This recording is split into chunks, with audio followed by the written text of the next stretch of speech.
আসসালামু আলাইকুম। অতি উৎসাহের সাথে কোনো কিছু করা কখনোই কারোর জন্য ভালো নয়। সেটা আপনি যদি অন্যের জন্য করেন সেটাও খারাপ, আবার অন্য কেউ যদি আপনার জন্য করে সেটাও খারাপ। আমরা এই নির্বাচনকে কেন্দ্র করে যে ইসলামিক সমমনা দলগুলোর মধ্যে একটা নির্বাচনী সমঝোতা তৈরি হয়েছে, অথবা যে ইসলামিক প্ল্যাটফর্মে আগামী নির্বাচনে এক বাক্স নীতিতে অংশগ্রহণ করার যে একটা প্রক্রিয়া শুরু হয়েছে,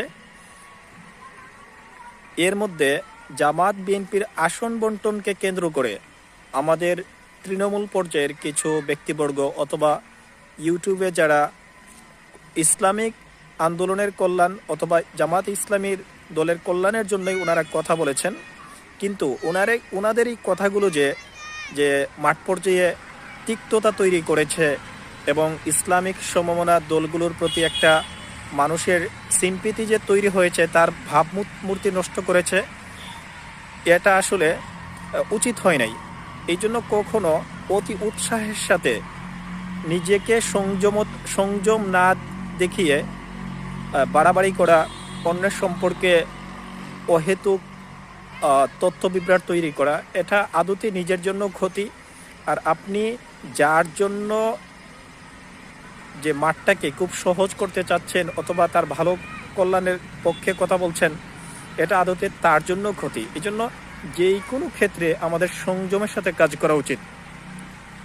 আমরা যদি ইসলামের ইতিহাসের দিকে তাকাই, আমরা দেখতে পাবো যে বদর যুদ্ধে সাহাবায়ে কেরাম আল্লাহ পাক রব্বুল আলামিনের সাহায্যের মাধ্যমে বিজয়ী হলেও উহুদ যুদ্ধে এই অতি উৎসাহের জন্য এবং অতি উৎসাহকে দমন করার জন্য আল্লাহ পাক রব্বুল আলামিন তাদের একটা ইমানি পরীক্ষা নিয়েছেন।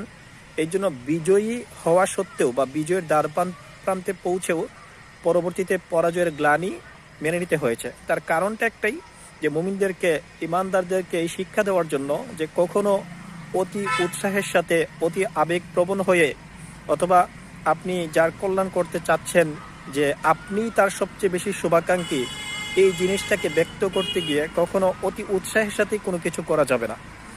আল্লাহ পাক রব্বুল আলামিন আমাদের সবাইকে সংযমের সাথে কোনো কিছু করার এবং কারো উপকার করার তৌফিক দান করুক।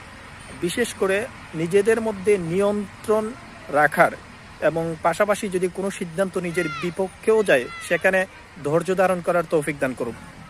আসসালামু আলাইকুম।